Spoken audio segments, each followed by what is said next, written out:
Naglalaki ang sorpresa sa Luzon, Visayas at Mindanao.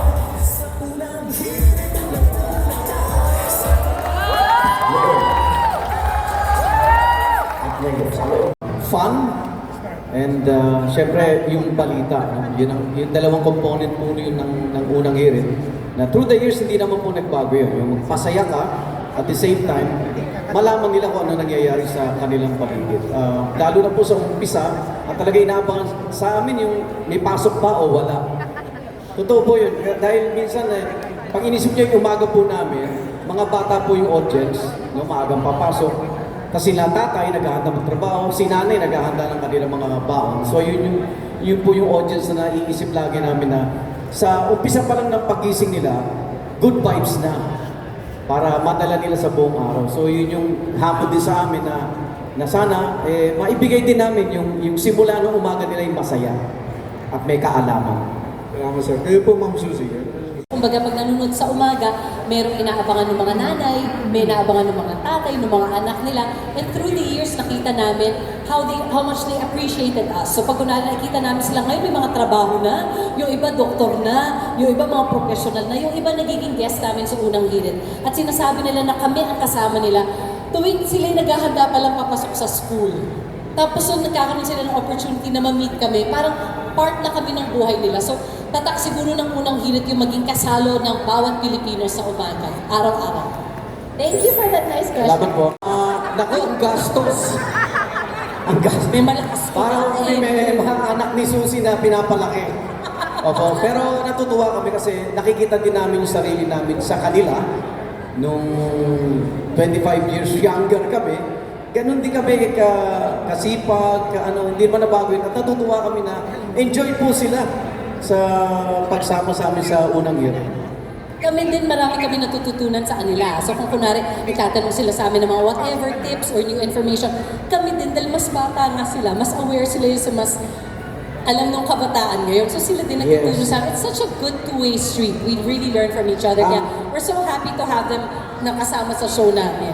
Plus, ang masaya everyday, hinihintay namin kung ano yung bago naming TikTok.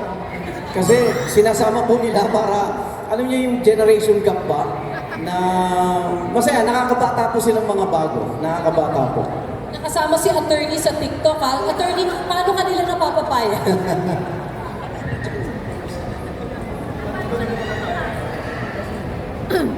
Enjoy sila, it's just barkada lang, di ba?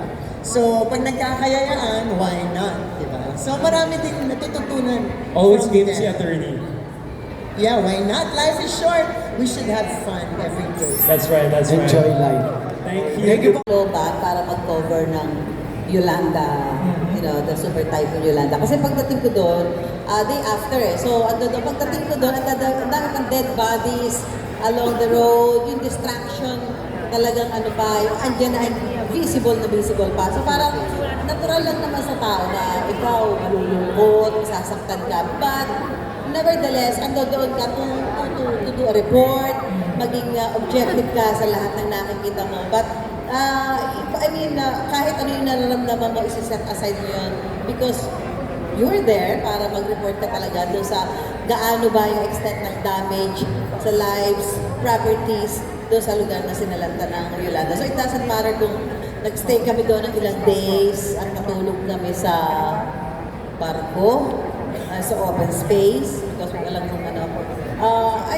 kahit ganun yung sitwasyon, I'm always grateful dahil sabi ko nga, it's history happening before my eyes at yung nakikita mo yung mga ganun nangyayari, something na hindi naman lahat ay privilege na ma-experience. May Susan pa, kwento din po yung kaninang especially sa mga streaming platforms ng unang hirit and also even with my own streaming sa aking mga personal platforms, I probably, the best way to deal with those is to personally, I'm talking personally, probably is to neglect. If it's too negative, if it's coming from somewhere na negative at wala namang patutunguhan, then why bother, di ba? But if it's something na you think would help you improve on what you're doing, on your craft, personally or professionally, probably take it constructively at saka you learn from whatever has been told to you. Hindi mo dapat siya deadmahin lang, but also to reflect for you to improve as a person. Yun sa akin. And to masaya na po sa group namin kasi we as hosts, we're like a family. So yung mga maliliit na bagay ganito, hindi na po namin pinapansin yan. Ang sinashare na namin sa umaga, good vibes, love, that's it. Para po pag-reflect namin sa camera, paglabas namin sa camera, yung radiant po kami ng happiness, you know, all smiles kami, na genuinely na, alam mo, wala kami tinatagong negativity or anything. So hindi po namin pinapansin as much as possible. Hindi, joke lang po. Ay, hindi, tama naman po, syempre mababasa talaga namin. Yung iba kasi may nagdi-DM pa. Especially nung una natin, yung mga That's right. batuhan kami. Nag-share kami ng mga, yung parang Yes. everyday. Remember, ate, nag-share ako kay Ate Suzy. Sinasabi ko talaga, ate, tingnan nyo may nagko-comment sa akin na araw-araw daw ako may mali. Sorry na, hindi naman ako perfect, diba? Pero natututo kami. Yun yung masasabi namin, hindi kami perfect, tao lang po nagkakamali, pero sinisika po namin na mag-improve kami everyday, lalo na kasama po namin sila. Humingi talaga kami ng tips sa kanila hanggang sa ayan na, yung mga pagkakamali namin, ginagawa na namin katatawanan din na nagugulat kami kasi napapasaya namin yung audience din. Ikaw, personally ito, no? I just like to share ito itong dalawa, si Anjo and Shaira. Yun, Even if they commit mistakes sa live, they find a way to make it fun. Na hindi siya dahil mali, kailangan tayong maging miserable, di ba? Oo. Ginagawa nilang mas masaya pa, and it turns out to be really okay. Ayun. Yun po, pero yeah, tama, agree ako sa sinabi nila, dead man na lang talaga din. Dapat positive lang din. Kaya kayo, ha? Kung nagko-comment dyan, joke lang. May screenshot Pero po yun siya ng positive. mga pangalan niyo. So, listahan niya. Yun lang po sa amin, sir. Thank you po, sir. Parang, uy, miss na kita sa unang hirit. Miss ko na yung morning sunshine. Tsaka pag nababanggit yung ansya ka, Ayun. yun siya. I was about to say, ako naman, yun yung sa akin personally, kapag hinahanap nila kaming tandem, ito, partner, or like our trio, yan, it warms my heart. So, nakakatawa sa feeling na, yun, hinahanap na rin nila kami dito, kahit mga baguhan lang kami sa show. Thank you po. Thank you, congratulations. Po ako. Alright. Medyo naayos ko na siya. Actually, hanggang ngayon po, adjusting pa rin ako. Lalo pa meron ng lolong na ongoing taping po. So, at panibagong adjustment na naman po. Pero siguro, ang tagal kong puyat.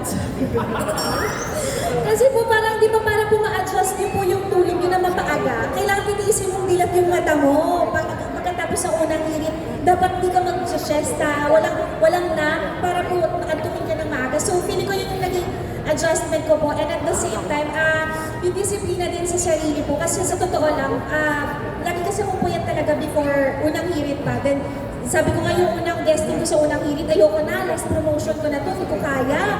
And then, dito rin pala yung bagsak ko, so kinain ko na. Pero ang ganda nang nangyari sa akin talaga.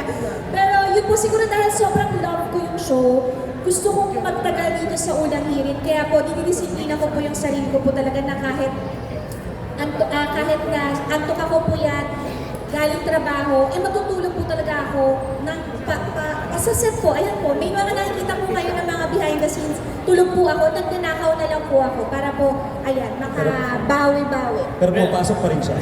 Pero what's the best part of waking up early morning?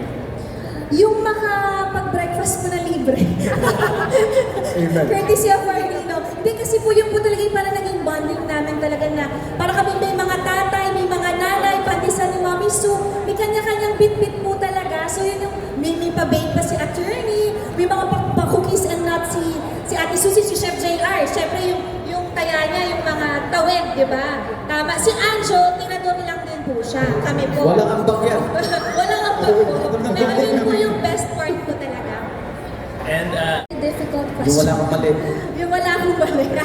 Siguro po, yung paglabas po, yung fiesta po, kasi yung mga lugar po na pinupuntahan namin tuwing fiesta, yun yung mga lugar na hindi ko sasadyain puntahan. Kasi hindi ako pala travel masyado. And kaya grateful ako sa unang hirit po kasi nakakagala po ako, mas nabubuksan pa yung mata ko sa mga mas magagandang lugar dito sa Pilipinas. Kumbaga ikot ko, nalalaman ko yung kung paano sila doon, yung kultura nila, yung tradisyon nila. So yun po para sa akin ang best part. thank you. Thank you. Kina of Manila Politics. Proudest moment? Yes. Parang everyday. Simula nung nabigyan ako ng chance na maging morning show host, yung commitment mo everyday, ganun na lang. Gigising ka nang iniisip mo yung viewer, no? Ngayon, yung direction na tatahakin namin, siguro, it would be the same na nagustuhan ng tao eh. Wala na akong nakikitang dapat baguhin.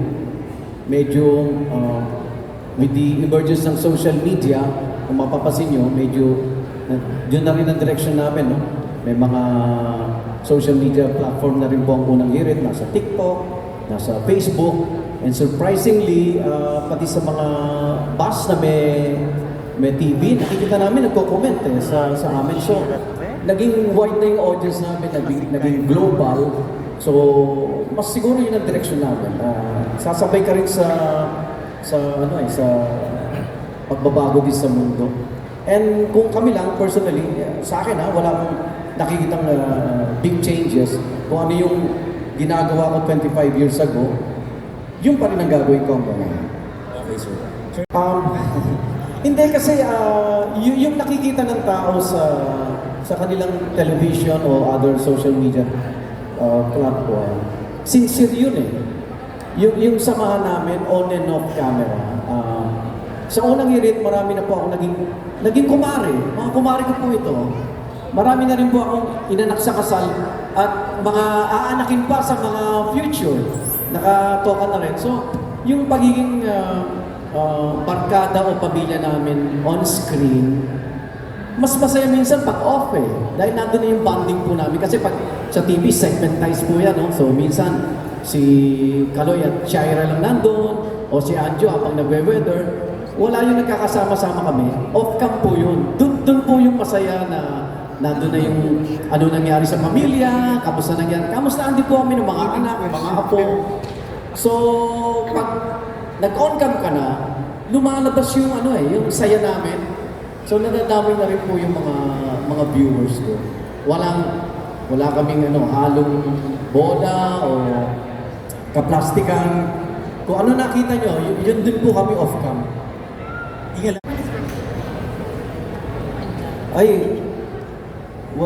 Parang, kasi tingnan nyo, nakakatuwa ho doon. Minsan may guest ho kami, nabanggit na ni Susie.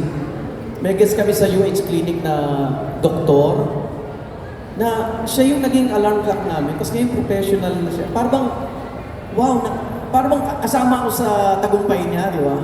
So, yun eh, siguro audience yung makakapag-decide nun. Dahil hanggat nakikita namin sa, realidad naman, ratings, commercial loads, parang hindi ka mauumay. Kasi hinahanap din po ng katawan ko. Actually, yung nangyari nga po sa akin, mga 3 months din ako nawala sa unang hearing. Pinilit ko po talaga makabalik. Kasi hinahanap ko, pagising ko, wala kang ginagawa. Kailangan palakas ka, pagaling ka.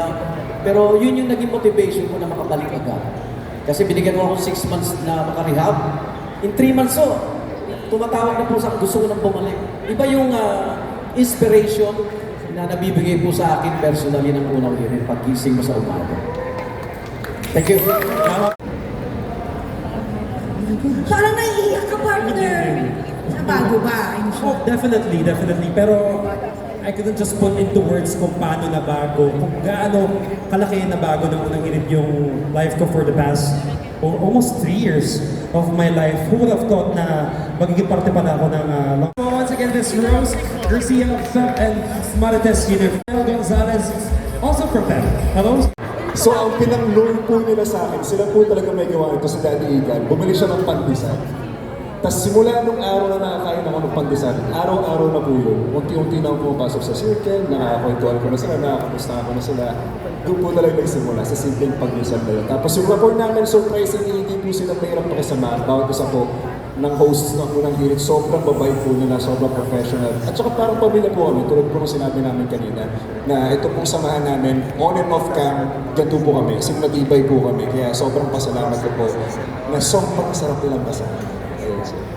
Ayan, and my second question is, since you're doing the weather report, di ba, na alam natin napakahirap, very relevant, siya followers namin. Siguro bilang culinary artist, bilang chef, bilang executive chef, I think what's really unique in terms dun sa mga segment na ginagawa ko is I'm able to digest yung subject. Kunyari, mapa-technical yan na pagkain. Tapos na i-relay ko siya doon sa ating mga viewers na, kumbaga layman's term na. So, in a way, mas nagiging relatable yung craft namin, which is yung culinaria.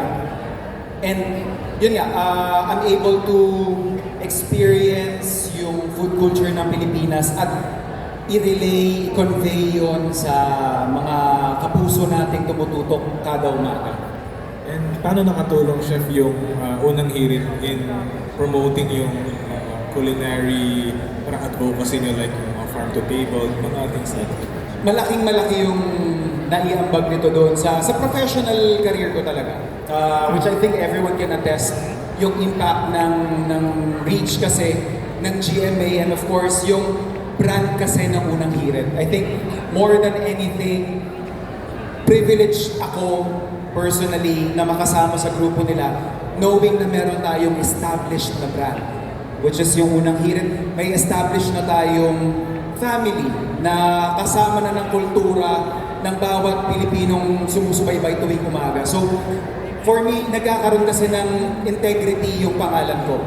Especially, biruin nyo naman, kasama ko si Ma'am Susie, si Sir Egan, si Ma'am Susan, si Attorney. So, iba yung level of integrity na nadadala din doon sa bit-bit kong sariling ika nga. Yes, whenever I have the opportunity na may pagluto sila sa studio, syempre, toka tayo dyan kagad. Tsaka Tawid, ihaw. present tawid. Chef Ihaw. Pag may gathering kami sa- attorney. Oo nga, ayan sa mga get-togethers, yan, toka din. Servisyo totoo namin ng mga segments, so I think tama lang na ako na yung kukuha ng trabaho nila. Ako yung designated kusinero nila. And lastly na lang po, At maraming salamat din po sa mga kasama natin from our media who joined us this afternoon sa special day po ng Unang Hirit Media Day at ingat po tayo lahat. Yes, maraming salamat din sa Gateway to Araneta City. At dahil espesyal ang araw na ito, bukas rin po sa mga kapuso natin nandito ngayon ang mga palarong tatak QH at marami kayong pwedeng mapalamunan. Ang dami pa natin prizes, So, guys. hindi pa po natatapos sa mga palaro na natin. You can join that and win prizes. Also, again, I would like to shout out Gateway Mall 2 for allowing us to hold this special media day of Unang Hirit. And syempre, our very generous na Quantum Skyview LED where we showcase ang ating mga photos, brand new photos for the 25th anniversary.